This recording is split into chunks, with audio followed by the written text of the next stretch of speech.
Warga AS dikejutkan dengan peristiwa kapal kargo menabrak jembatan di kota Baltimore, Maryland hingga roboh. Petugas melakukan pencarian intensif untuk menyelamatkan orang-orang yang jatuh ke sungai. Untuk mengetahui perkembangan terbaru, kita terhubung dengan jurnalis VOA Rio Tuasikal dari Washington DC. Rio, selamat pagi waktu Jakarta. Saat ini bagaimana proses pencarian para korban?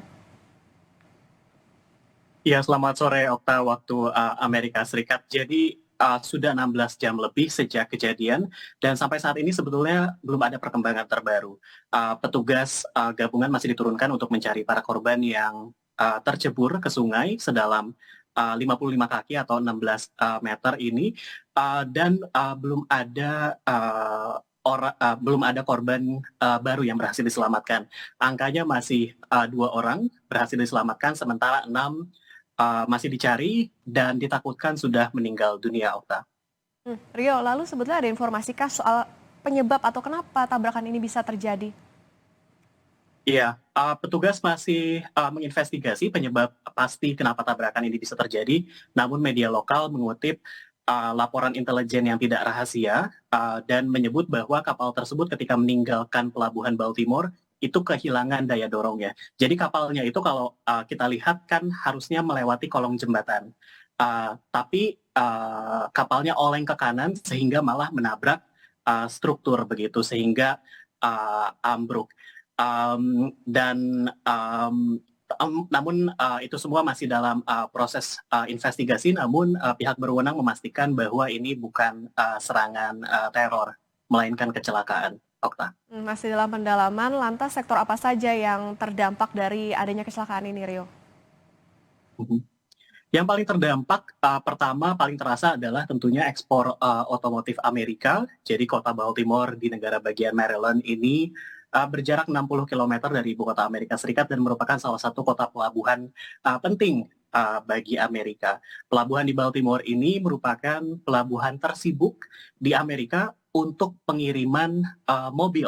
Jadi tahun 2022 menurut data pelabuhan ada lebih dari 750 ribu kendaraan yang dilayani pengirimannya dari pelabuhan di kota Baltimore.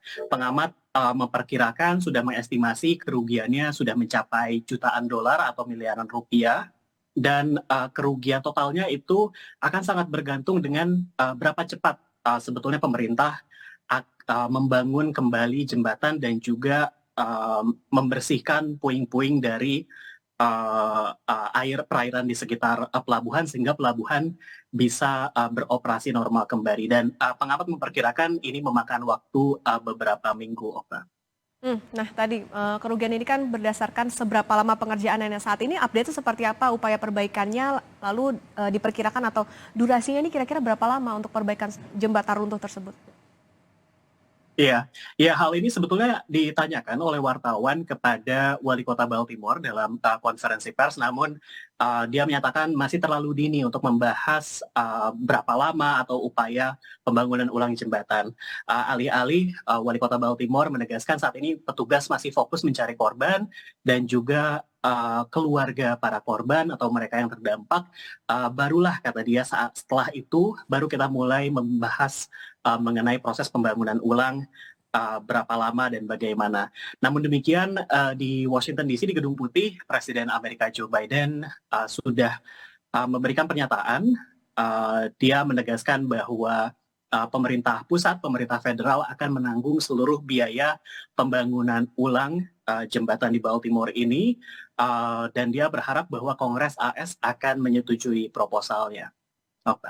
Baik, tentu kita nantikan seperti apa hasil penyelidikan pendalaman maupun juga perbaikan terkait dengan jembatan runtuh yang ditabrak kapal kargo. Terima kasih jurnalis VOA Rio Tuasika melaporkan dari Washington DC.